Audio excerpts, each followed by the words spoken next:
আমি আপনার যাত্রার ডায়লগ শোনার শখ, আজকে আপনার শোনানি লিখবো। মানুষ অমানুষ যাত্রাপালা যে তুমি আর আমি করছি, তুমি রাজাও ছিলে আর আমিও ছিলাম সাধারণ দেওয়ান অরবিন্দ, তারই একটা অভিনয়। আমায় ভুল বুঝবেন না মহারাজ, আমি যা করেছি তা আপনার মঙ্গলের জন্যই করেছি। ভেবে দেখুন, সিংহাসনের লোভে যেদিন আপনি আপনার পিতাকে হত্যা করেছিলেন, সেই দিনে আপনি আপনার ধ্বংসের বীজ রোপণ করেছেন।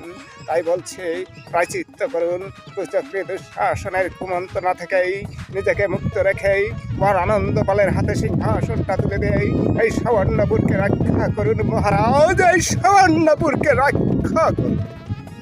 অসংখ্য ধন্যবাদ মামা আপনাকে।